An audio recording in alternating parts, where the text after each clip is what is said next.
nakakatanda nun? Pastor Martin.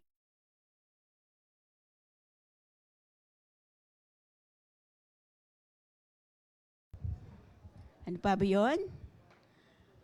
Okay. Okay. Detestable prayers, no po? At yung prayers that are pleasing to God. At ang topic ni Pastor Martin, no first faith night natin is about yung listening to God's instruction. Now, as we listen to God's instruction, then we are expectant din tayo na tutugon ang Panginoon sa ating panalangin. No second faith night po natin, ano po yung topic? Pastora, kayo po ang nagbigay ng message. Babbling against perseverance. So, ibig sabihin, sa pananalangin natin, magpe-persevere po tayo. Nung sa ating OPC po, ano po yung topic nung last Wednesday? Ano po yung topic doon? Kasi late pumasok no po? Yung ating pagkakaroon ng evil motives against pure motives sa ating panalangin sa Panginoon. At nakakatuwa po dahil nung last Sunday at ang mga topic natin every Sunday po. No first Sunday, ang topic natin is about angels. Angels, na din pasunolin. And then, no second Sunday, about kay Pastor Boy Aquino, about Holy Spirit. Nung third Sunday, kay Pastor Nats, the armor. Okay? And then, last Sunday, God's miracle. At dahil po God's miracle, naranasan po natin ang miracles ng Panginoon. At ipagpapasalamat po natin yan sa Panginoon. Sino po ang magsasabi ngayong gabi na mauna that you experience the miracle of God and you experience answered prayer ng Panginoon because pinagdaanan mo lahat na natutunan natin na napakinggan natin na lesson sa ating faith night. Okay. Yes, good evening po. Last Saturday po yung sa UFW MMB na alabaster po natin. During the praise and worship, yung intimate, may nangyari po sa akin. Kasi iniwan ko yung mga anak ko na natutulog dahil si Jerin from duty. Nag-straight duty po siya. So, pagdating niya is tulog agad. Then si Jerus din po tulog. So, sa madaling salita sila lang niwang ko na natutulog po. Tapos, ang alam ko po talaga is napatay ko yung kalan. Talagang, during the praise and worship, talagang intimate. Bigla bang yung sitaning po, bigla po talaga akong inukilkil yung utak ko ba? Na bigla po akong kinabahan. So, parang, nawala po ako sa focus dun sa pagpe-praise and worship. Pero, binigyan po ako ng Lord ng instruction na tumuloy ka lang sa praise and worship mo. So I did. Tinuloy ko yung praise and worship ko. Then, ang sinabi ko, Holy Spirit, tanggalin mo tong bad spirit na to sa isip ko. Ifo-focus ko ang sarili ko sa pagpe-praise and worship. Then yun po, focus lang po. Talaga pong yung iyak ko during that time, kasi syempre, intimate yung praise and worship ko, then iniisip ko yung dalawang anak ko, what if, pero tinatanggal ni Lord yun kasi natapos ko po yung praise and worship niya, nakapag-focus ako. Then after that po, talagang hindi ako makatawag, hindi sumasagot sa tawag ko sa messenger. Kaya po buti may load yung GCash ko, nakapag-load po ako ng call. Sumagot yung anak kong panganay. Alam niyo po yung feeling na yung takot mo, biglang na at ease ka na, thank you Lord. Yun talagang nasabi ko, thank you Lord, kasi narinig ko yung boses ng anak ko. Talaga pong natakot ako nun, pero salamat sa presence ng Holy Spirit kasi po hindi niya pinabayaan yung mga anak ko. And that day before is may malaking sunog sa nangka. Itong month na to is a fire prevention month. Talagang salamat sa Lord. Then, kinabukasan naman po, wala ako dito sa church dahil meron po kaming laro ng batch ng Roosevelt na-injured po ako. Pero salamat sa Lord kasi minimal injury lang po. Nakakalakad naman po ako. And naka-third place po kami. Thank you, Lord. Kasi kahit na madaming naging problema yung sa araw na yon, nagkaroon pa rin po kami ng place. And thank you sa protection, Lord. Salamat po sa biyaya. Talagang God is good all the time po. Yes, nasara ko po talaga siya kasi alam ko nasara ko siya. Ayun, thank you, Lord. Thank you po. Listening to God's instruction and God listen sa panalangin ni Ate Tin. Ayan, meron pa po? Nagumapaw. Go, Sister Ruby. Papasalamat po ako kasi nakaraos po yung UFW, Alabaster, ng maayos. Talaga pong ang daming nakadalo sa mga MMD. Lahat po kaming dami naming meeting dyan ng mga coordinator. Kaya thank you Lord sa iyo lahat ng papurit pasasalamat. In Jesus' name, amen. Praise the Lord. Ate Chris, go on.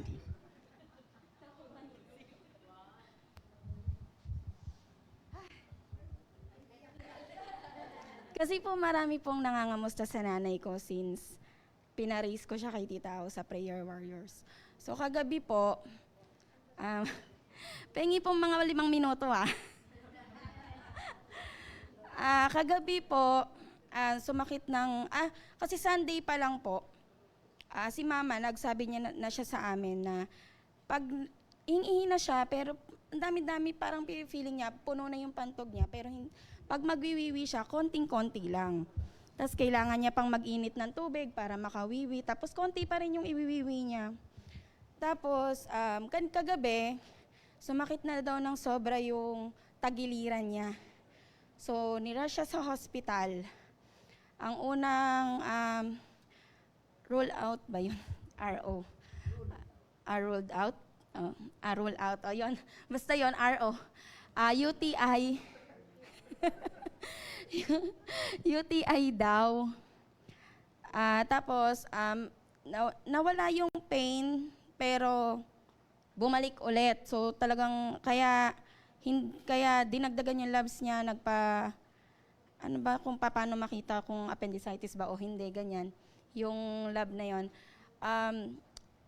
Yung mga sintomas na sinabi nila, appendicitis na. So nagtatawag na nga ng surgeon kasi kailangan i-ooperahan siya agad kung ano, kasi nga hindi na din niya na straight yung paa niya, lahat ng ano. Pero yok ko yung akala nila na ganon. Sobrang totoo ng Panginoon sa mga promises niya. Negative po sa appendicitis yung nanay ko. Tapos, nawala na din yung pain. Nag-antibiotic lang siya dahil nga baka nga UTI na kasi mataas na po yung infection niya sa ihi. So nagtitake lang siya ng antibiotic and hindi na siya dinextrose. Magpapaag ng 10:00 lang sila ngayon dahil para ma-avail yung PhilHealth. Thank you Lord kasi thank you Lord sa miracle na ginawa ng sa nanay ko. And thank you Lord kasi prepare niya ako dito. Yung message nung linggo, prepare niya yung heart ko. Grabe yung kachat ko si Tita Au, nakakwentuhan ko si Teacher Ayot ng ibang topic. Hindi ko naramdaman yung worry. Nagawa ko yung everyday routine ko.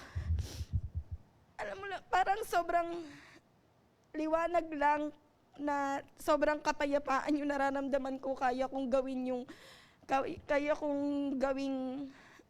yun nga, yung mga ginagawa ko araw-araw ng ganun lang, parang walang nangyayari. Kasi alam kong si Lord yung kumikilos sa nanay ko. Alam kong siya yung nagwo-work sa amin. So talagang sabi ko, meron pang baka daw sa kidney stone, ganyan. Pero right away, ni-review ko din yun. Kasi ang panalangin ko ulit, bumalik ulit ako dun sa panalangin ko na Lord, sabi ko walang malala. Kaya ngayon, pauwi na si Mama mamayang gabi. So thank you, Lord. Sana napapanood mo, Mama, kasi grabe ang Lord sa'yo. Tapos, yung ang dami, praise and worship, ang dami-dami ng description na pwedeng ibigay kay Lord. Pero, alam mo yun, God is good all the time. Pero hindi lang good si Lord. He is great. Sobra. Thank you, Lord. Sa'yo to. Yes, we have a miracle working God. God is so good and God is so true sa kanyang pangako ng pagbibigay ng miracle. Any more? Nanay Nati po. Good evening po sa inyong lahat. Tagal na hindi ako tumayo dito. Lagi kong inaawit, ang Diyos ay himala. Ikaw ang Diyos na himala, nagpapagaling ng karamdaman. Yan. Ang manugang ko, yung asawa ni Jonathan, is sabihin ko nasa critical condition. Yung sakit niya. Bumula bigla ng kanyang bibig, nangatog. Nagkataon na mabuti na lang yung pamangkin po niya nandun sa tabi niya. Hindi na naisip ni yung pamangkin niya na binuhat niyang bigla. Kasi wala si Jonathan eh. Nilalakad niya yung mga papilis ba para makatulong sa bayarin. Ang ginawa po, binuhat si Tess, dinala doon sa gate. Malayo ang distansya buhat doon sa gate sa bahay nila. Nakarating na si Pastora. Binuhat. Nakalimutan yung nakabitin na bag na nakakabit sa kidney. Tapos, yung pala wala na malay si Tess noon. Walang tricycle, walang masakyan, wala si Jonathan. Nakakita sila ng police patrol na dumaan. Ang ginawa ng gwardiya, dumipad doon sa kalsada. Tapos, di huminto yung police patrol, pinakamalapit is Marikina Valley na hospital, dinala. Bali, dinala sa emergency, about 2 days or 3 days sila doon sa emergency. Pagkatapos, bago dinala doon sa 6th floor ng 2 days din. Bali, kung baga, hindi 5 days na kanina umaga, pumunta ako doon kasi, ang dami niyang, nung Sunday hindi ako nakapag-church. Kasi nga, sabi ko, bakit ito? Anong oras ng umaga, humihiling ng pagkain? Alam niyo, hinihiling niya, pinapaitan. Ang hirap lutuin po yun, magpapalambot ka pa. Tapos sabi ko, anong gagawin ko? Nung oras na, sabi ko, ditakbo ako ng alas 5 doon sa palengke. Bumili ako. Ang masama naman, yung binigay na paitan, yung pala, ang laman pala, ibalat ng baka. Paano mo lulutuin niya? Kunti lang yung talagang intestine na nakalagay. Di niluto ko pa rin. Dinala ko. Hindi na ako nakapag-church. Ang nangyari noon sa pagdala ng sa kanya, nilabas, kanina umaga, nagluto na naman ako para dalhin ko ng almusal niya kasi naghahanap ng pagkain kung ano-ano hinahanap. Naghanap pa ng ice cream buhat ng Manila. Sabi ko, Tess, kapag ka sa Manila ka mag-order, mayroon kang in-order ng magsarap daw na ice cream doon. Lusaw na, pagdating na Marikina. Sabi kong ganon. Masarap yun, nanay. Sabi niya, manas na yung ganito niya, manas na yung paa. Tapos kanina, pumunta ako ng Marikina Valley, kala ko nandun pa rin. Ay, wala na sila sa kwarto. Punta na ako sa bahay nila. Yung pala, nagpe-prepara na naman, ng dialysis na naman. Sabi ko, ay salamat sa Diyos. Pero alam niyo ba, sa dami po ng, kumbaga sabi ko, trompeta na lang ang sasabihin ko. Sa tanda kong ito, marami na ako narinig ng payo, marami na ako aral na narinig tungkol sa Diyos, sa lahat ng mga pastor, kung ilan pastors na ang narinigan ko ng salita niyan. Alam niyo ho, yung mga narinig kong yon, ibinabahagi ko kay Jonathan, kasi si Jonathan gusto nang umiyak pero hindi niya nilalabas yung iyak niya. Tapos anak, sabi kong ganon, alalahanin mo, may Diyos tayo, kung anong kalooban niya mangyayari, kahit anong gawin mo. Hindi niya, kanina, binuhat na naman. Pag binuhat, hindi na nakakabangon po sa kumot, parang duyan, dinadala doon sa ganon. Sabi niya, nanay, papaano to din ako makapaghanap buhay? Sabi niya gano'n, puro siya na lang. Kasi siya lahat na, hindi naman nakakabangon eh. Tapos sabi ko ng gano'n, kung siguro, kung hindi ko sinapuso lahat yung mga payo ng mga pastors, mga aral ng mga pastors na natanggap ko dito sa dekada na panahon na sinasabi ko sa kanya, sabi ko, mabuti na lang nanay at nandiyan ka. Sabi niya kanina umaga. Gustong umiyak habang kami kumakain, pero sabi ko, kaya natin yan. Napagdaanan ko yung anak, sabi kong gayon. Naulit lang yung kwento, sabi kong ganon. Kaya salamat sa Diyos dahil sa mga pastors na yan na nakarinigan ko ng mga salita ng Diyos, nagpalakas sa akin at alam ko yung banal na espiritu. Hindi ako nagpapanik, kundi kapayapaan ang nasa puso ko. Salamat sa inyo mga pastors namin. Salamat sa salita mo. Thank you po, Nay. Totoo yung mga tungkol sa preaching ni Kuya Nats, no? Yung ating armor ay doon ginamit ni Nanay. Lahat ang na-receive niya na Word of God ay ginamit niyang armor sa pagpapalakas ng kanyang anak at this point ng pinadadaanan sa buhay. Ayan po. Meron pa po bang tatay dito at magsasabi na ang Diyos ay mabuti, Ate Marie? Hindi pwedeng hindi ako makapagpasalamat sa Lord. Yung nag-start po kasi yung year, background story lang, nag-start yung year, nag-promise talaga ako sa Lord. Sabi ko, I want to know you more and I will dedicate my life for you. So lahat ng kaya kong gawin, to honor you, to serve you, gagawin ko. And then, syempre, alam niya naman ang enemy, hindi siya papayag, di ba? So talagang ramdam ko yung attack since January, parang hindi nawawala, hindi natatapos. Pero doon pinapakita ng Lord kung gaano siya kabuti, gaano siya katapat sa buhay ko. Yung sakit ng mga anak ko, parang pabalik-balik, hindi na natapos. But still, the Lord is good kasi may pinaprepare na event for the FYC Fellowship. Pero hindi hinayaan ng Lord na gamitin yun ng enemy para hadlangan kami to serve Him. Siya ang take care sa mga anak ko, na wala yung fever, na wala umokay yung mga bata. At nakapagpatuloy kami sa paglilingkod sa Kanya. Truly, God is good. And yung sa condition ni Papa na since na-diagnose siya ng CKD, talagang from the beginning, ang prayer namin at declaration namin as a family. Warriors, GC, iba po dan I will try to visit at home. Okay naman pag nasa hospital, I will visit at home. Salamat po sa Panginoon sapagkat yung mga nakapost po doon, yung anak po ni Pat, Hunyo, yung dalawa niya kayo isa with pneumonia at yung bunso na inubo, praise the Lord. Both children are doing well. At ang panalangin po, malaki po talaga ang nagagawa. It really encouraged the family at nagpapalakas po sa family.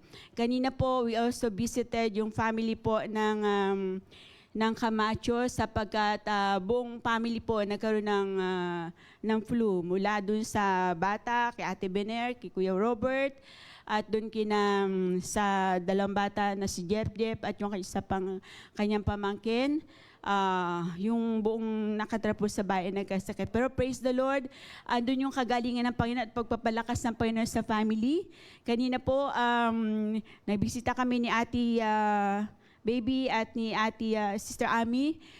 Andun na kami dahil siyempre nagmamadali na kami, may pupunta po ulit. Pero siya po nagsabi na, Pastora, dito na po kayo kumain. No? And with that invitation, sabi ko, pupunta namin yung kabilang bahay at pagbalik, nakapagluto pa siya. Pero kanina, hindi pa siya ganun ka well ang kanyang pakiramdam. But yung joy po na kapag pinuntahan sa bahay at maipanalangin, alam niyo po, nag-iba yung kanilang lakas, ito po.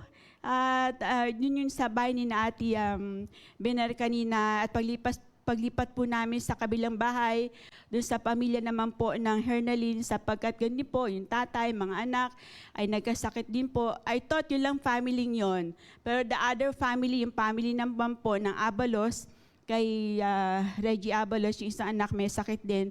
At pagpunta pa namin kanina, sakto na nag-ano ng dugo sa ilong yung bata. Praise the Lord, sabi ko kasi pag nagbibisit ako, I always remind them yung mensahe, no po, yung napakinggan no Sunday, I always remind them that God is a miracle working God. Na ang Diyos ang nagpapagaling, oo, pupunta tayo sa gamot, but ang pagka-create ng Panginoon sa body is the way that it will respond sa gamot, pero dahil ang Panginoon pa rin ang kumikilos sa katawan ng tao, kaya yung miracle na kagalingan ay nagagaling pa rin sa Panginoon. Praise the Lord, sapagkat yung mga batang yan is maayos na yung pakiramdam, at God is so good sapagkat andun po yung pagtugon ng Panginoon sa panalangin. No? Pagka nagpipian po sa kanila, I always remind them that your prayer request ay nasa Prayer Warriors GC. Marami pong nananalangin sa pamilya nyo kapag po may karamdaman. At para sa mga prayer warriors na po, hindi man nyo po nakikita personal yung nangyayari sa pinapanalangin, it is an assurance that God is working sa prayers po natin. God is working sa buhay po ng mga ipinapanalangin natin. At kanina pa po, dahil doon na po kami sa Tumana, sinundan na rin po namin ang pag-visit doon sa mother po ni Kuya Raymond Mendoza, sapagkat na-visit namin siya noong last year nung siya po ay inoperahan sa bato. Praise the Lord, kasi andun yung kanya, pagka ina-accept ka sa bahay na hindi pa naman sila umatin sa church is something na yung pag-welcome. At kanina rin po ay invite ko siya na kung hindi siya busy ng Sunday, sumama siya kina Christine sa pag-church. Salamat sa Panginoon dahil ina-accept nila yon ng without, hindi nagpapakita ng any negative na reaction, kundi pagtanggap dun sa invitation for them. So also with this mother po ni Kuya Aldrin kanina, dahil nasa Tumana rin yun, naka-attend po siya I think 3 times. After na-operan po siya sa bato, naka-attend po siya. Kanina, sinama na rin po namin sa pag-visit at natutuwa po siya. Sabi niya, pag kami pumupunta dun sa bahay na born again, hindi niya pinapatuloy, kundi iniiwasan niya.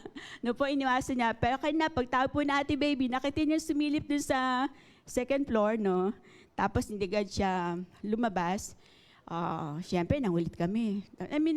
Nagkumatok at yung kanyang apo ay pumanig. And praise the Lord, she accepted us doon again sa bahay niya. At sinabi niya na, alam ko, bibisitahin niyo ako uli. Sabi niya ganon.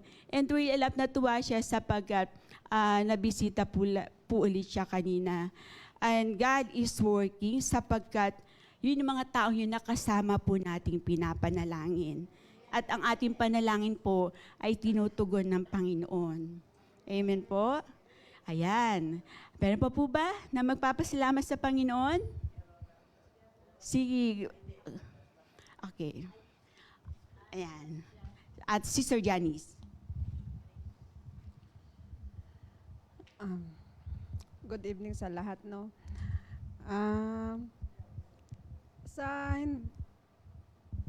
Sa mga nadaanan ko ngayong taon na to sa pagtatrabaho ko sa Pasig, sa Army Navy, maraming trials ang nangyari. Ang palaging problema namin is yung may-ari. Hindi namin alam kung anong rason bakit. Maraming nagtatanong, mga rider na magkukuha ng mga orders ng customer, bakit daw paiba-iba ang gwardya? Ang dami daw ang gwardya na hindi aabot ng 1 buwan, biglang nawala. Ano daw ang problema? Ano ang mayroon sa store? Bakit ganon? Sabi ko, hindi ko alam. So ako nag-o-observe, siyempre bago pa lang, nag-o-observe ako kung anong nangyari sa loob ng store. Bakit walang nagtatagal? O anong problema sa may-ari sa gwardya? bakit hindi nagtatagal yung gwardiya sa store niya. Doon ko nakikita lahat ang mali. So lahat ng nakikita ko, iniimpo ko lahat sa agency. Sir, ito po yung nakikita ko dito sa loob ng store. Hindi ko alam kung anong mga sinasabi ng manager kasi 4 yung manager doon.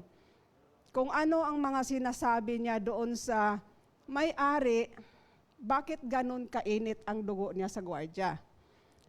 Nung time na yon, last March 8, nag-chat na ko noon na parang hindi ako makapagsimba kasi wala akong day off. Kasi makapagsimba lang ako pag mag-street duty. Kaya minsan dito, makapagsimba ako, antok na antok talaga ako kasi 24 oras, dilat yung mata mo. Ni kaunting idlip, di mo magagawa yon. So, pag magsimba ko dito, sobrang antok ko talaga. Tinitiis ko yun kasi gusto ko magsimba. Noong Pitsa 8 ng March, sabi ng kasama ko, magpapacheck up siya. So, kinuha niya yung time na magdi-off ako na may reliever. Sabi ko, sige, magpa-check up ka kasi baka anong mangyari sa'yo kasi nahihilo na daw siya. Sabi ko, sige, hindi na lang ako magdi-off kasi kukunin mo naman yung reliever ko. Nung time na yon, siyempre, hindi ko akalain na yung reliever na magpapalit sa kanya, hindi papasok. So, nagiging 24 hours na naman yung duty ko ng time na yon. So, nung time na yon, yung baon ko is kanin lang. So, nakikiusap ako sa mga crew kung sino ang lalabas para bibili ng pagkain. Sabi ko, sabihin nyo sa akin kung bibili kayo para magpapasabay ako ng ulam. Walang lumabas. Nung time na yun, ulan-ulan. Hindi ko naman pwedeng iwanan yung pwesto mo na bibili ka. Sabi niya, Chip, paano ka kakain ngayon na wala kang ulam? Hindi kakain. Ganun lang ang sagot ko, kasimple. Hindi kakain. Anong gagawin ko? Walang lalabas. Iwanan ko pwesto ko. Ganun lang ang sagot sa kanya. Sabi niya, Chip, may ulam dito, tira-tira nilang gulay. Sabi ko, ba't mo ko pakakainin ng tira-tira? Ano akala mo sa akin, aso? Ganon yung sagot ko sa kanya. Siyempre, parang napipik ko na talaga ako kasi nakikita ko kasi bakit siya ayaw lumabas? Bakit ayaw nilang magbili ng pagkain? Dahil nakikita ko yung manager na lumabas o anong ginawa. So, inobserbaran ko. Hindi ko naman makuha na mapicturan yung ginawa nila kasi nakabantay sila sa akin. So, tinitingnan ko kung anong menu ang niluluto. So, alam nila kung anong ginagawa nilang mali. So, ang ginawa ko, buong 24 hours, wala akong kain. Tubig. Tubig lang ako ng tubig. Sawa ng Diyos naman, nalampasan ko naman yon. So, ang ginawa ko, nung time na yon, sabi ko sa isang crew, pwede mag-init ka ng tubig, manghingi na lang ako ng mainit na tubig, magkakape na lang ako. Kasi gutom na ako, parang hinahalukay na ng bulati yung tiyan ko Sabi ko, pwede pahingi na lang ng mainit na tubig. Doon nagkape ako, may isang biskwit ako. Yun na lang ang inano ko, Skyflix. Ngayon, nag-review pala yung may-ari ng CCTV. Sabi niya, pakisabi ng gwardiya na yan. Nilapitan ako sa isang manager. Chief, nakatingin pala si sir pala sa CCTV. Ito yung chat niya, pakisabi sa gwardiya niya yan, hindi niya opisina to. Ang kulit ha? Sabi niya ganon. Sabi ko, bakit? Anong ginagawa ko? Di ba naglalag ako? Di ba nagkakape ako? Saan ba ako? Sabi niya, siguro ayaw ni sir makaupo ka. So anong gagawin ko? Sabi niya, wala tayong magagawa Boss siya. Bakit kung boss siya? Nabasa tama? Sabi kong gano'n nasagot sa kanya. Sabi niya, siya nagpapasahod. Pag nagpapasahod bakit kung siya nagpapasahod, tama ba siya? Gano'n lang ang sagot ko sa kanya. Sabi ko, lahat na lang ba nakikita niya gwardiya ang mali? Hindi ba niya nakikita yung empleyado niya na mali? Kung anong ginagawa ng mali? Sabi kong gano'n. So, sinat ko na naman yung agency. Sabi ko, sir, ayaw ko na. Suko na ako dito, sir. Sabi kong gano'n. Doon kinagabukasan, nagpapaalam na ako ng maayos. Hindi na ako papasok. Kaya nakapagsimba ako ng Pitsa 9. Nung pagsimba ko, nung pag-uwi ko ng gabi, nung gabi na, chinat ko na yung may-ari. Sir, sorry. Chinat ko talaga yung may-ari. Sir, sorry po. Pero sana po, sir, kung nakagawa man kami ng mali sa mata mo, I'm sorry. Pero sana naman magiging patas ka. Kaming mga gwardiya, sir, ginawa namin ng maayos ang trabaho namin. Dapat naman, sir, imulat mo naman ang mata mo sa mga tauhan mo kung anong ginagawa. Tama ba, sir, nalulutuin nila yung product mo? Sa harap-harapan pa namin? Ginagawa nila lahat ng mali sa harap-harapan namin? May respeto ba sila sa amin? Di ba wala? Sabi kong ganun sa kanya. Ang ginagawa ko naman, sinumbong ko sa pinakataas talaga sa Army Navy. Doon, nagawa sila ng immediately na investigation. Lahat mula sa manager, cashier, handang sa kitchen was out. Sabi ko, Lord, hindi ako nanghihinayang. Hindi ako nanghihinayang na umalis ako. At least nilinis ko yung iniwanan ko. Sabi ko, Lord, alam mo naman, dahil kay Sis Eva na nagising ako, malaking tulong na nahawakan ako ni Sis Eva. Kaya hanggang ngayon, hindi ko talaga siya makakalimutan. Hanggang ngayon, nagiging profile ko pa rin siya sa cellphone ko. Di ko talaga siya makalilimutan dahil sa sinabi ni Kuya Tom na kung ano ang ginagawa ni Sis Eva, inuumpisahan ko. So na inumpisahan ko, sabi ko, Lord, ngayon nawala na akong trabaho, ikaw ang bahala. Nakikita mo, nag-umpisa na ako kung ano ang gusto mo. Dahil sinabi mo, subukan ka. So sinusubukan kita. So ngayon, Lord, alam ko na hindi mo ako pababayaan. Ikaw ang mag-provide sa akin lahat-lahat. Asa ko sa iyo lahat. So, hindi ko in-expect talaga nung Lunes. Yung dating agency na pinuntahan ko, malaking agency, hindi ko akalain na siya pala ang nagchat-chat na pinapareport ako. So nag-report ako nung Lunes. Natanggap ako doon, hindi ako pinahirapan. Kinakabahan pa ako, sabi ko, Lord, bahala ka na, Lord. Hindi ko alam to kasi malaking agency to eh. Alam ko, mahigpit to eh. Ikaw nang bahala, Lord, sabi kong ganon. Ikaw na ang mamuhat, sabi kong ganon. Noon natanggap ako, walang daming tanong. Lahat ng tanong niya, nasasagot ko dahil nadaanan ko sa mga previous kong mga pinagjujutihan. Doon sabi niya, report ka bukas. Sa pinakamen, yun ang final interview. Doon kinakabahan na naman ako, sabi ko, Lord, final interview na to. Ikaw na bahala. Sabi kong ganun sa kanya, nung Martes, sabi ko, ikaw na kahapon. Sabi ko, ikaw na bahala. Pero nilalagnat ako ng gabi Sabi ko, pupunta ba kaya ako, Lord? Nilalagnat ako, mabibiak na talaga yung ulo ko. Sabi ko, bago ako magpunta doon, i-take muna ako ng gamot. Pero hindi ako nakabili ng gamot kasi nagmamadali din yung anak ko. Nagpatid ako ng motor. Sabi ko, paano na talaga mabiyak yung ulo ko? Nasusuka na talaga ako sa sakit ng ulo ko. Buti naman yung nag-interview sa akin, praise God, ang bait. Kaya hindi niya ako pinahirapan. Lahat din ng tanong niya, nasasagot ko. Related lang din kung paano ka mag-approach ng customer. Sabi ko, thank you, Lord. Ang bait mo talaga sa akin. Pinagbigyan mo talaga ako. Kaya ito ang pagpapasalamat ko. Ang laki-laki ng pasalamat ko ni Lord na hindi niya talaga ako binabayaan. Praise God. God answers prayer kapag you have the pure motives. God is so good. Next week po, sa sunod na prayer na pay-tithe natin, i-reserve po natin lahat na ating Thanksgiving sa Panginoon sapagkat this time, let us all listen from the Word of God na dadalhin po sa atin ni Pastor Nolan Mayo.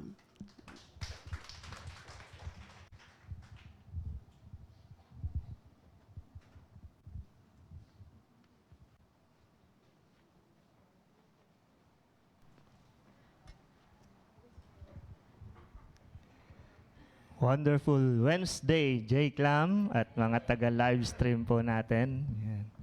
Magpapa-Gcash din po sana ako Kaso naunahan na ako ni Pastor Aglo, na-enumerate nyo na yung yung unang tatlo eh. Okay? Ignoring God's instructions, bubbling prayer, tsaka, ano isa? Evil motives. Yan. But rather, we should obey His instructions. We should pray with perseverance and focus.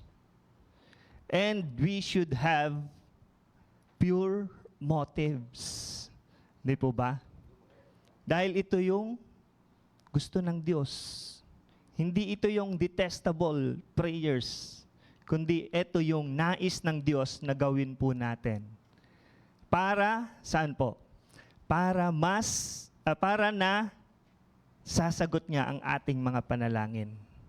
Para sinasagot niya.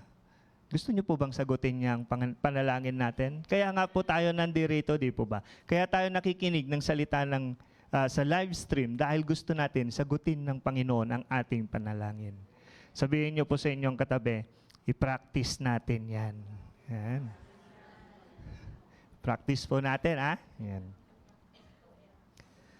Now, do you believe that God desires to bless us? Do you want to have fellowship with God? Inaantay po ba natin ang approval na galing sa Diyos? At gusto ba natin talagang tugunin ng Diyos ang ating panalangin? Sabi po sa Psalm 84:11, For the Lord God is sun and shield, the Lord bestows favor and honor. No good thing will He withhold from those who walk uprightly.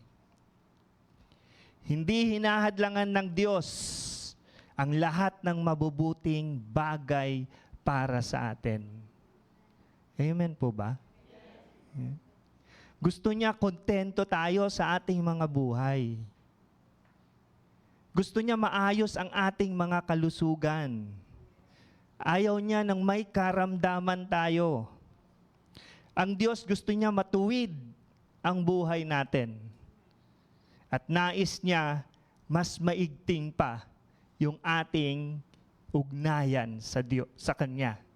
Ito yung nais po niya.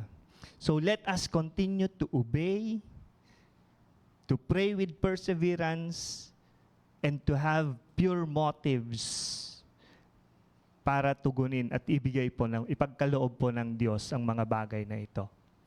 And tonight, ang last warning ng ating series na nakapagbigay ng displease sa Diyos ay unconfessed sin versus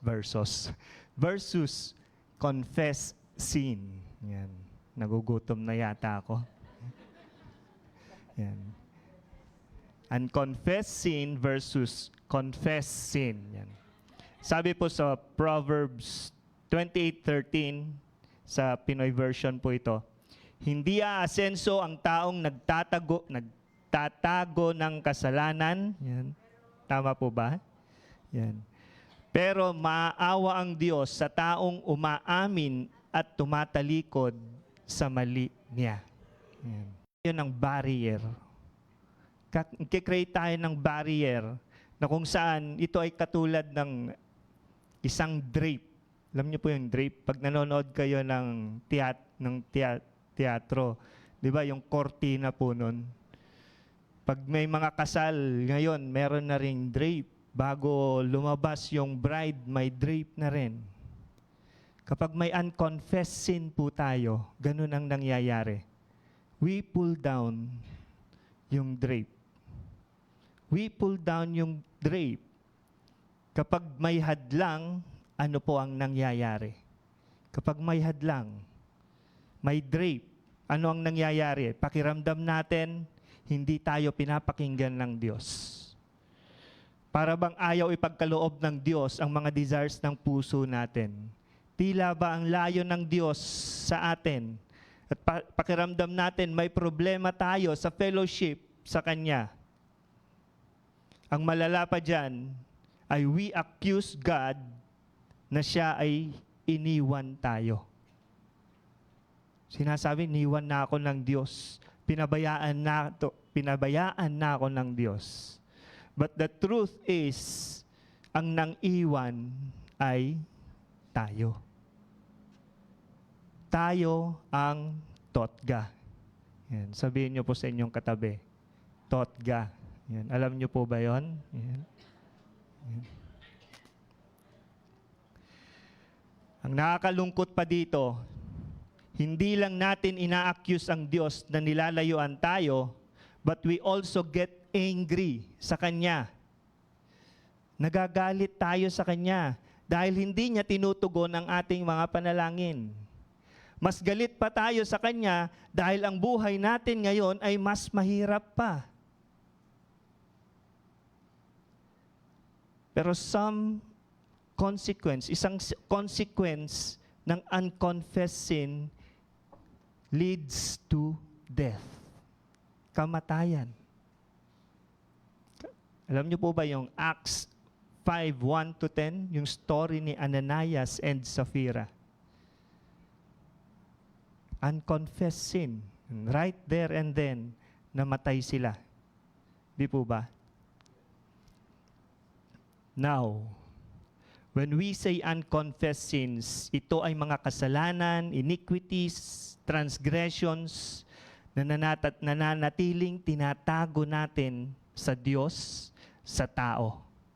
Hindi natin inaamin sa Diyos sa pamamagitan ng denial. Denial, ito ang madalas nating ginagawa. Siya naman ang galit, hindi naman ako. Siya yung may gusto, hindi ko naman ginusto.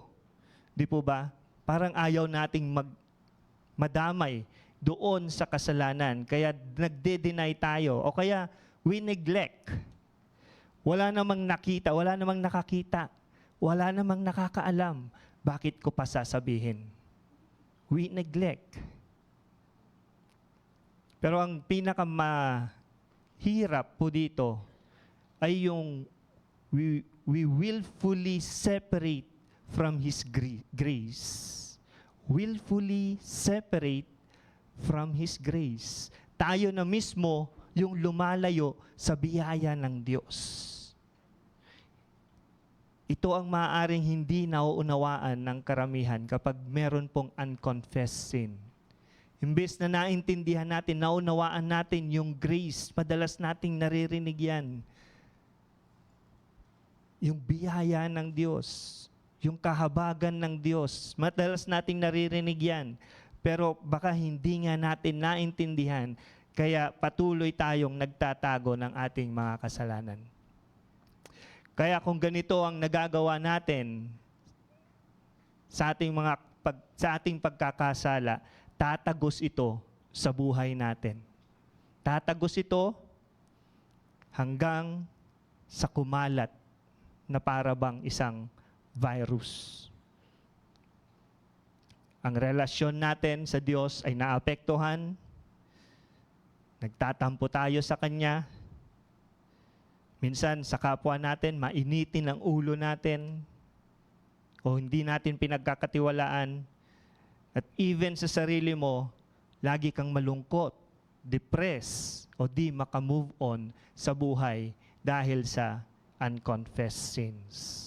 Tingnan po natin yung mga bagay, base sa mga verses na mababasa natin, kung ano yung nasisira, winawasak dahil sa mga unconfessed sin. Sige po. Una-una, Psalm 66:18. Pwede po bang basahin natin lahat?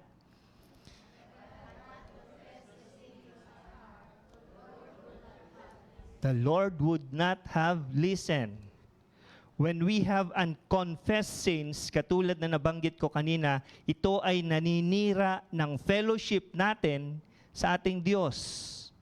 Nagkakaroon tuloy tayo ng harang balakid na instead we are enjoying the fullness of God, napuputol ito dahil sa barrier.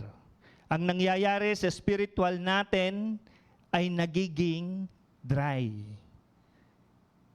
Nagiging dry ang spiritual natin.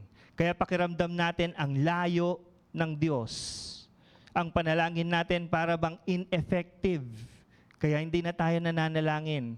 Di na natin na-enjoy ang pagbasa ng salita ng Diyos. Kasi nasira na yung fellowship natin sa Diyos.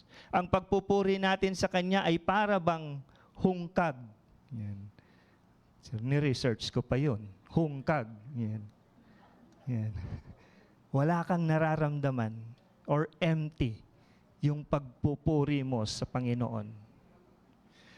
No spiritual growth, no divine convictions, you cannot acknowledge the leading of the Holy Spirit.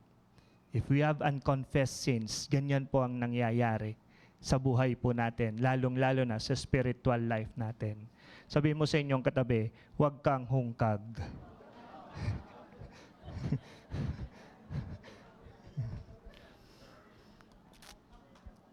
Psalm 33:10. Sige po, basahin po ulit natin. Yan. Sabay-sabay. 1, 2, 3, go.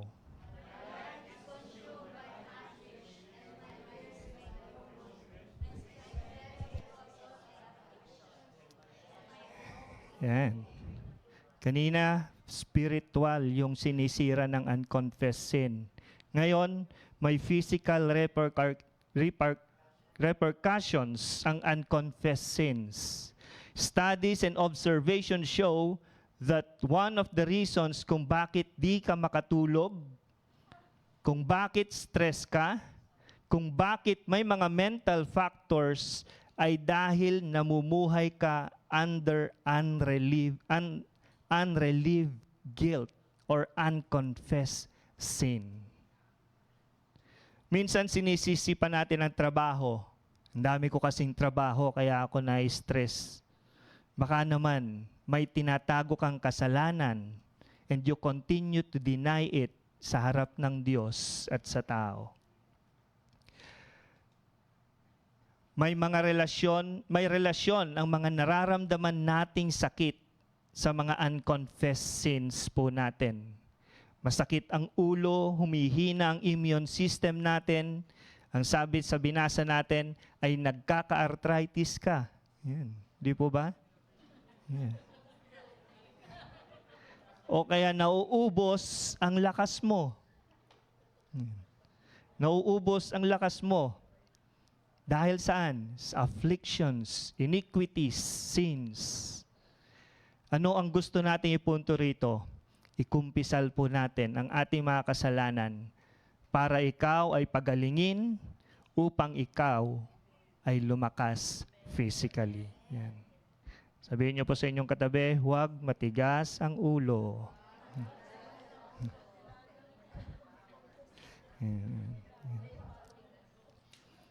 Psalm 32:4.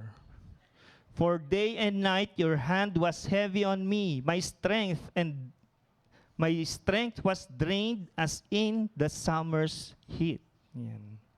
Kanina spiritual, physical. Ito naman, there is a pressure in the emotional aspect of life. Araw at gabi ang bigat ng kamay mo sa akin.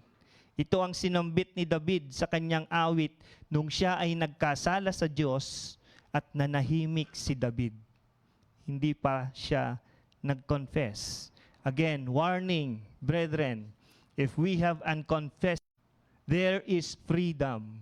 There is mercy if we confess our sins to God.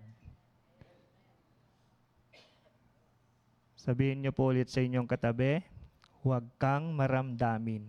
Yan. Okay. 1 Corinthians 5:1-2. Sige po, pwede po natin basahin po ulit. 1 Corinthians 5:1-2. Ready, go.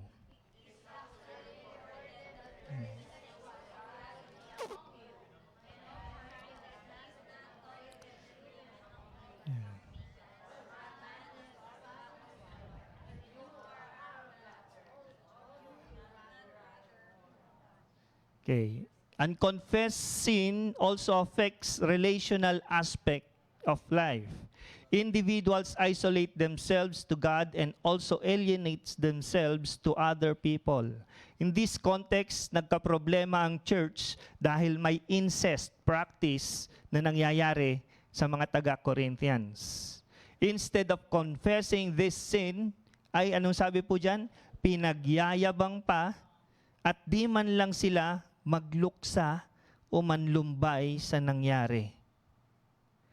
Dito naman pumapasok ang pagkawatak-watak or disunity ng isang pamilya, ng magkakaibigan, ng ating bansa, ngayon po sa ating bayan, Marikina, and in this passage sa church, sa brethren.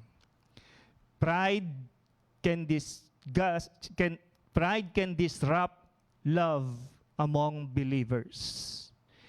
It can hinder fellowship. It prevents effective ministering to one another.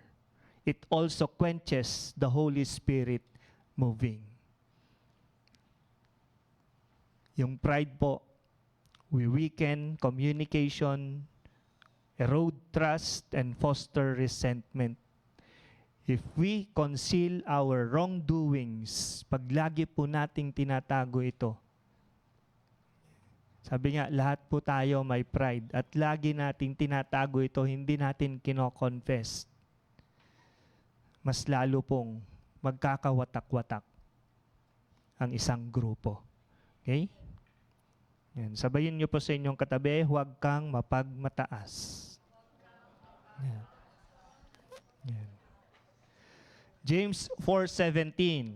Yan. James 4:17. So whoever knows the right thing to do and fail to do it, for him it is sin. With this verse, I would like to emphasize that unconfessed sin is serious in the light of eternity. Sa habang buhay. Sa buhay na walang hanggan. Yan. The entire passage talks about earthly and heavenly wisdom. It is about worldly and godly ways. Ang sabi ng verse, kapag hindi mo ginawa yung tama sa salita ng Diyos ay pagkakasala. And we are separated from God's saving grace dahil hindi natin ginagawa yung ano ang tama. Kapag sinabi ng Bible that you spread the good news, anong gagawin? Susunod tayo. Naku po, opening prayer nga, nangangatog. Hindi po ba? Spreading the good news pa. Yan. If the Bible says, love your enemy, ano po ang gagawin ninyo? Love your enemy. Yan. Mahirap po ba? Yan. Kung yung asawa mo ang enemy mo, yan. Yan. Love mo pa rin, di ba? Yan. Magpatawad ka. Yun po yung dapat nating gawin. Yan. Kapag nakasulat sa Matthew 16:24 na deny yourselves, take up your cross, and follow me, susunod tayo. Susunod po tayo sa Panginoon. And lastly, if He commands us to repent our unconfessed sins, we should repent our unconfessed sins. Okay? Ito, positive naman po. Sabihin nyo sa inyong katabi, masarap sumunod sa Diyos. Yan. Sa ating pong conclusion, yan. The effects of unconfessed sins to the Christian believers are devastating. Nakakawasak po. Instead na lumalakas ang pananampalataya mo, ito ay humihina. Yung tipong nagkakaroon ka ng pag-asa, nagiging bato pa. Yung pagkakatiwalaan mo na ang pangako ng Diyos, pero nahahaluan pa ng pagdududa. From Genesis to Revelation, ang sinasabi niyan ay banal ang ating Diyos. Ayaw niya ng kasalanan. Ang nais niya ay may katwiran sa bawat isa sa atin. But we also have a gracious God. Ang Diyos na punong-puno ng grasya. Sino po ang punong-puno ng grasya? Yan, hindi po si... Yeah. Yeah. He do not want us to willfully separate from His saving grace. Ayaw po ng Diyos po yun.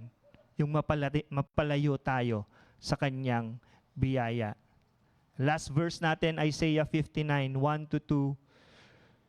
Sige po, sabay-sabay po natin basahin. Yan.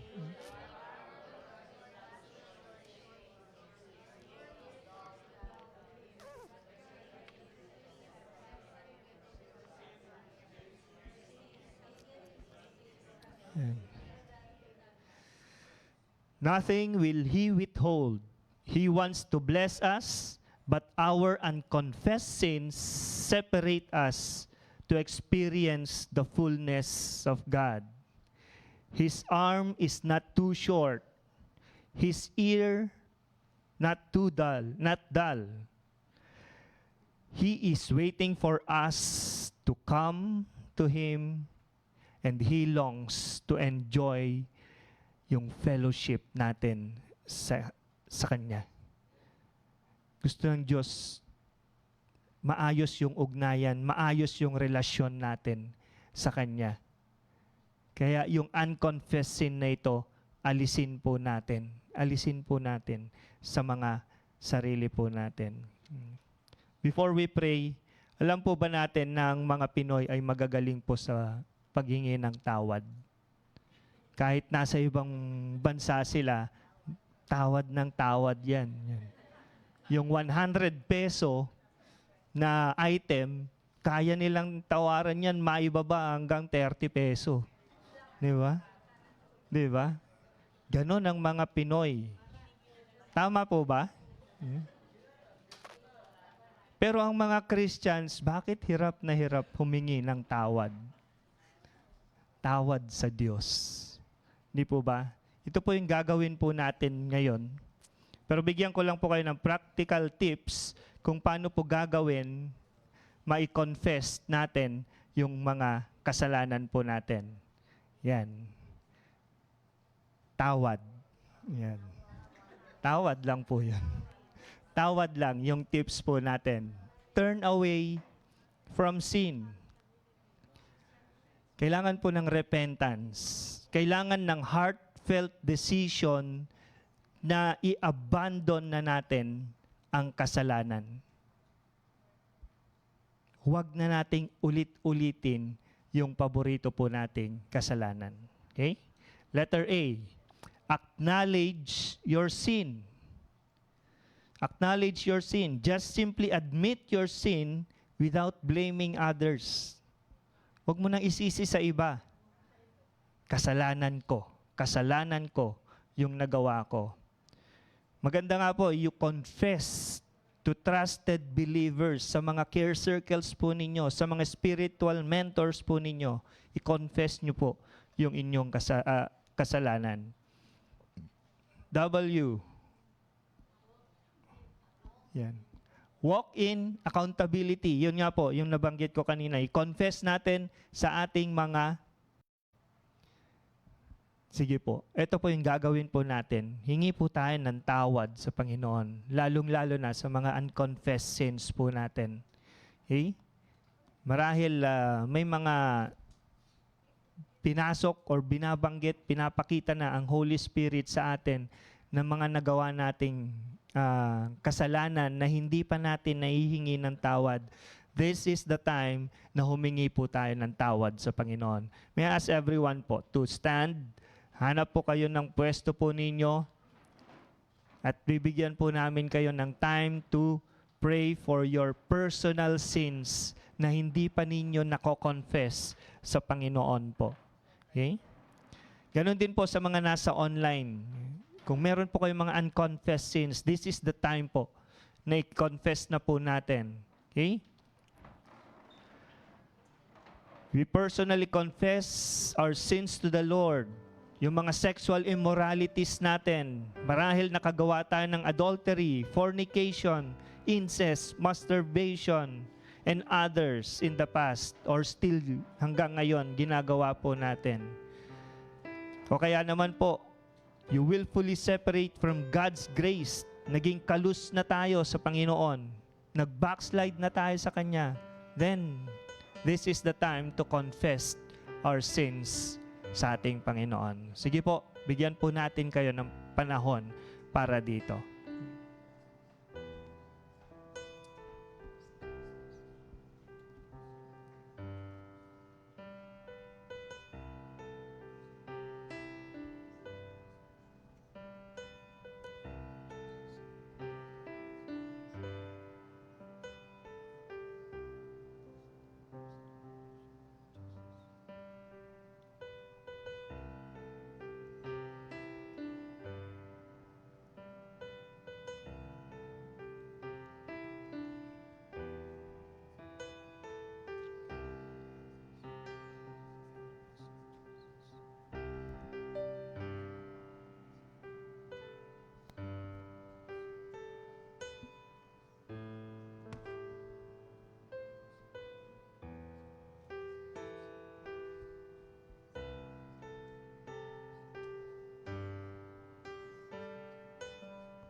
Hallelujah. Praise God.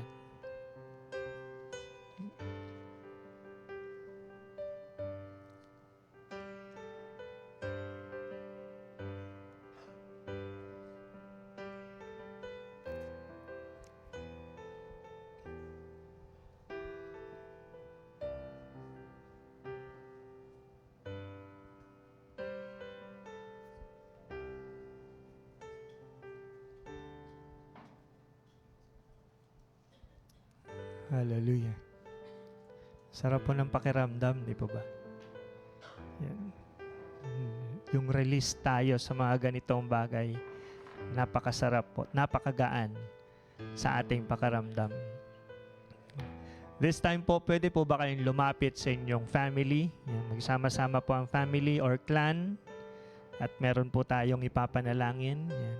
Kung wala kayong family or clan, ay pwede naman pong as individual na lang. Yan. Ganon din po sa mga nasa live stream, mas magandang hawak-hawak kayo ng kamay, pag-usapan po ang mga bagay na ito. Baka meron po kayong mga unconfessed sin as family. Na-involve kayo sa mga demonic practices, katulad ng anting-anting, agimat, at kung ano-ano pang mga witchcraft and evil things. Pwede nyo pong i-confess yan. Or meron kayong relational battle or war sa oras na ito. May bitterness, may hatred, may unforgiveness. This time, let us confess sa Panginoon yung mga pagkakasalang ito. Sige po, pag-usapan ninyo, sa tingin ninyo, ano pa yung hindi ninyo na i-confess sa Panginoon. Kaya siguro may sakit kayo dahil tulad ng nabanggit natin kanina, baka meron pa tayong mga unconfessed sins. May mga pinagdaraanan kayo dahil may mga unconfessed sins pa tayo. Pag-usapan nyo as family, and then ipag-pray nyo po ito.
Okay, you can start praying na po.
Thank you, Jesus.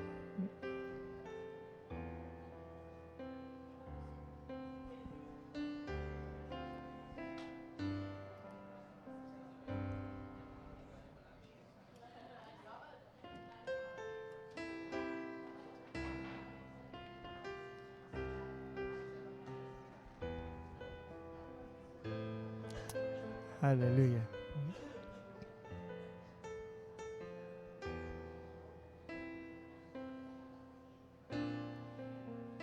Jesus. Kung tapos na po kayong manalangin, pwede nyo po bang i-hug yung inyong family po?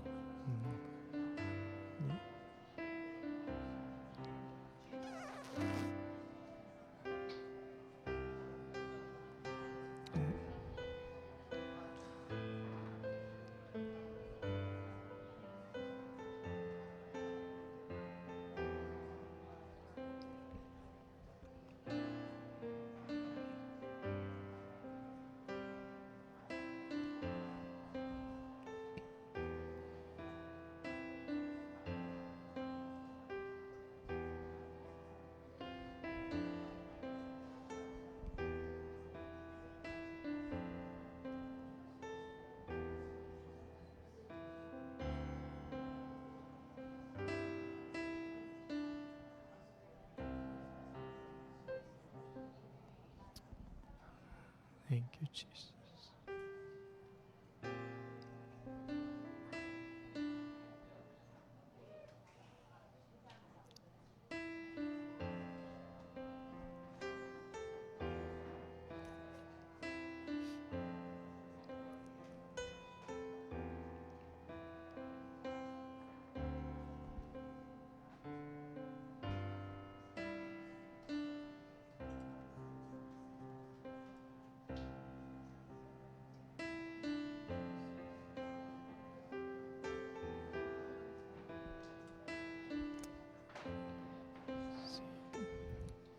Okay, praise God. Ayan. Alam po natin ang sitwasyon ng ating bansa sa oras na ito. At ngayon, sabi ko nga kanina, pati yung bayan po natin, Marikina, alam po natin ang nangyayari. Let us all be right in the sight of God, from the government down sa mga ordinary citizen. Yan. Let us confess our involvement po sa lahat ng corruption. Marahil, lagi natin sinisisi ang government, pero tayo mismo sa opisina, kung saan man, nagagawa rin natin ang corruption. Di po ba? Every time na may ayuda po, may corruption pong nangyayari. At tayo mismo ay nai-involve po sa mga bagay na yan. Bribery, hindi lang po sa government po ito. Tayo mismo, nahuli ka sa kalsada, anong ginagawa po ninyo? Idolatry. Yan. Yun po ang problema natin sa ating bansa. Minsan tao na yung dinodiyos po natin. Hindi na Diyos, kundi tao na mismo yung ginagawa nating Diyos. May disunity tayo sa government, sa bansa natin, sa family natin. May mga personal agenda or interest sa mga political at religious affairs. I-confess po natin ito sa Panginoon. Pwede po ba tayong lahat ay tumayo? Yan. At tayo po ay manalangin para sa ating bayan. Let us confess our involvement po sa mga bagay na ito. Next.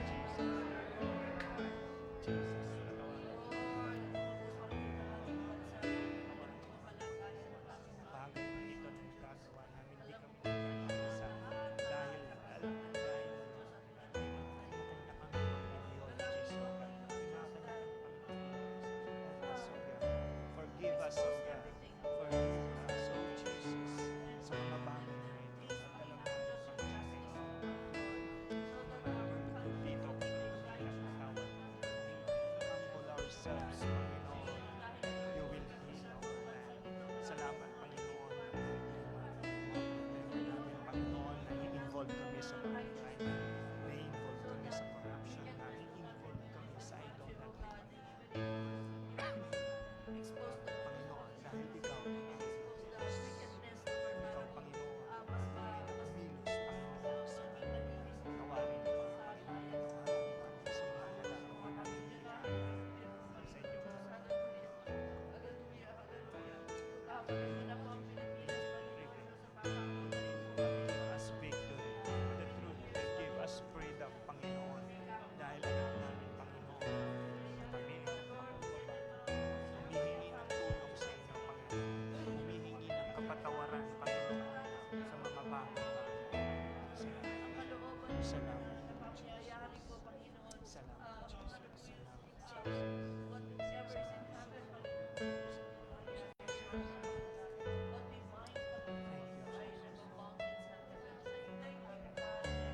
Yes. Thank you, Jesus.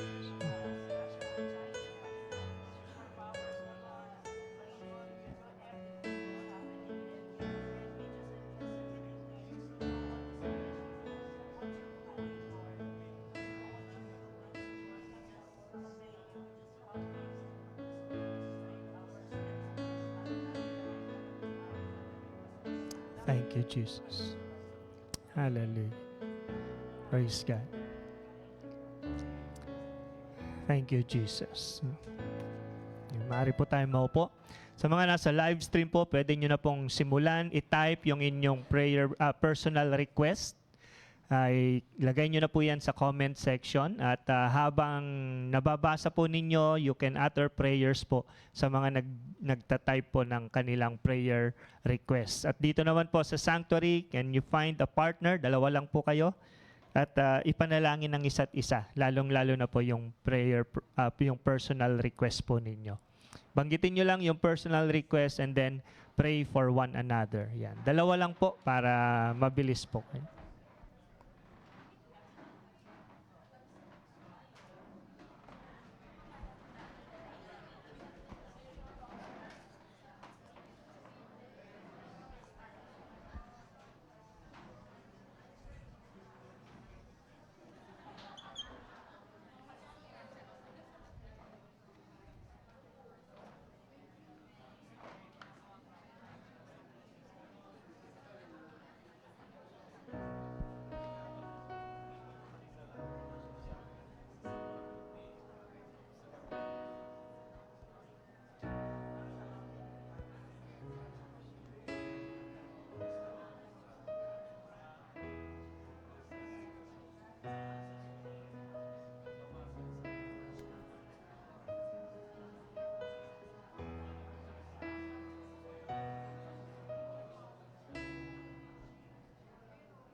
Hallelujah.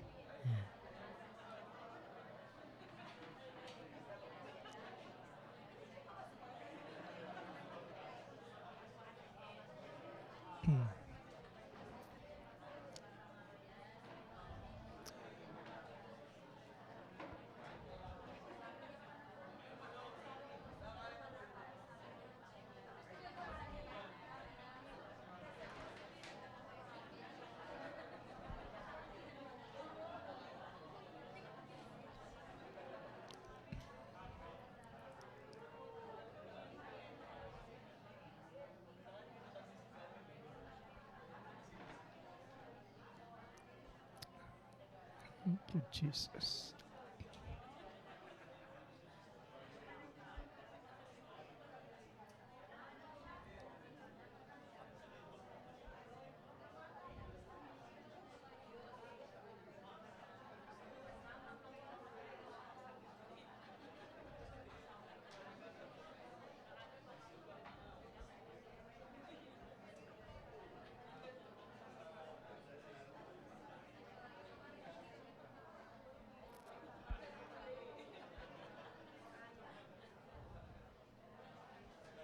Okay.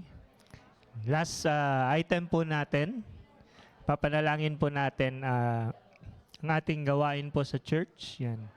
Dalawang bagay lang po yung ipapanalangin natin sa church for the moment. Una-una, Holy Spirit moving po sa lahat ng mga activities natin.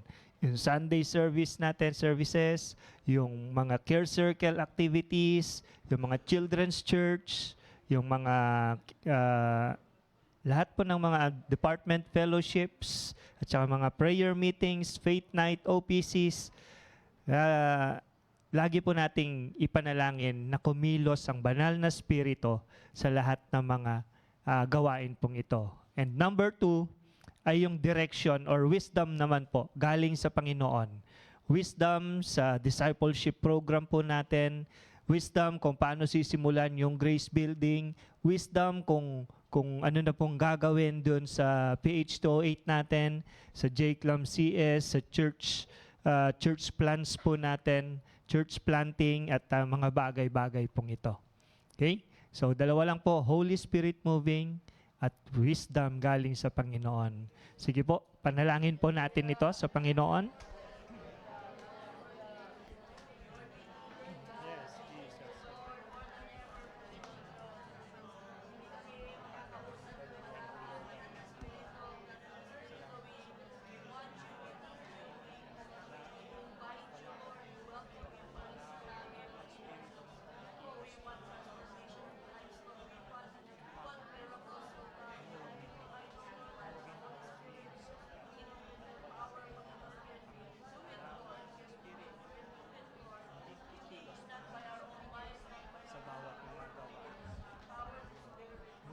Spirit, move Holy Spirit sa mga activities na ito. Continue to give us wisdom. Give wisdom sa ating mga mumulong, sa mga isip.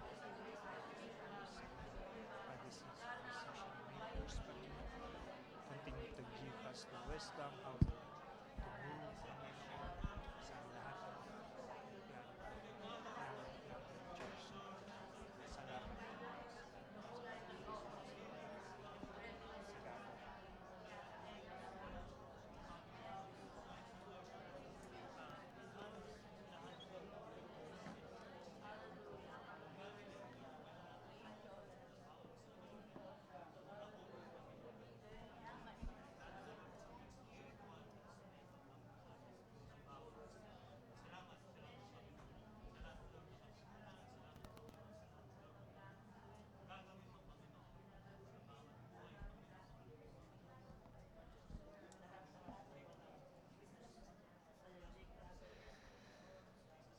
Thank you, Jesus.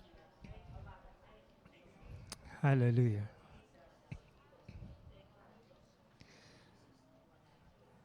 Ngayon pa lang, Panginoon, pinapasalamatan ka na namin sa katugunan ng mga panalangin ito, Panginoon. Tulungan mo kaming maging matuwid sa inyong harapan, Panginoon. Salamat sa biyaya mo, sa kapatawaran ng aming mga kasalanan, O Diyos. At patuloy na ikaw ang aming itataas sa lahat ng mga bagay na ito. Sa katagumpayan ng mga bagay na ito, ikaw lamang ang aming purihin. Sa pangalan ni Jesus. Amen. Ngayon po ay pwede na po natin ilagay yung ating kaloob po sa Panginoon habang nagbibigay po ako ng announcements. Yan. Dahil ang dami po nating gawain ng buong March, konti na lang po ang gagawin natin para matapos ang buwan na ito. This coming Saturday ay Prayer Warriors go to Prayer Mountain. Yan, excited na po ba ang mga Prayer Warriors po natin? Yan. Yan. Ano oras po ba magkikita-kita dito sa church? 5 to 5:30 dapat nandito na po sa church. Okay? Yan. Pag wala, maiiwan po kayo pag sumobra po kayo ng 5:30. Okay? Dala po kayo ng tumblers po para sa inyong inumin at isuot yung ating white shirt. Kung wala kayong uniform, mag-white lang po kayo. Okay? So, this coming Saturday na po yan. And last Sunday na po ng ating series. Yan. Oh, victory! Hallelujah! Yan. At the end of this month, alam kong nararanasan na po natin ang katagumpayan dahil sa Panginoon. Okay? Yeah, mag-invite po kayo this coming Sunday po para hindi lang tayo yung magtatagumpay, kundi yung mga kasama din po natin. Okay? So last topic na po yan this coming Sunday. Yun lang po yung announcement po natin. Yung mga tea time, kapihan, same pa rin po yan. At alam ko may mga care circle activities kayo dahil walang mga department fellowships this coming Sunday. Okay? So, lahat po yan ay para sa kaluwalhatian po ng Panginoon. Mamaya po, right after ng closing prayer, ay mag-take lang po ng pictures po sa harap din. May service po, nandyan po si Kuya Edil. Si Kuya Edil. Nandyan ba si Ryan? Ha? Nandyan po si Ryan. Okay. Sige po, lahat po tayo tumayo at tinatawagan ko po si Brother Tom po para wakasan tayo sa panalangin. Hallelujah. Amang Diyos, salamat Panginoon sa pagkakataon na pinagkaloob niyo sa amin, Panginoon, sa mensahe, Panginoon, na binigay mo sa amin puso, sa aming isip, O Diyos, na ipamuhay namin, Panginoon, na maging malinis kami sa iyong harapan, Panginoon, na lahat ng aming mga kasalanan, Panginoon, ay hinihingi po namin ng kapatawaran sa iyo, Panginoon, upang kami maging karapat-dapat sa iyong harapan, Panginoon. At sa aming pagwahiwalay, Panginoon, sa aming pag-uwi, Panginoon, basbasan mo ang bawat isa na dala-dala namin, Panginoon, ang iyong salita na aming napag-aralan, Panginoon. Ingatan mo po ang bawat isa sa kanilang pag-uwi upang hanggang makarating kami sa aming tahanan, Panginoon, ang iyong Santong Espiritu ang laging pumatnubay at gumabay sa amin. Hinihiling po namin ito, Panginoon, na may pasasalamat sa ngalan mo, aming Panginoong Jesus. Amen.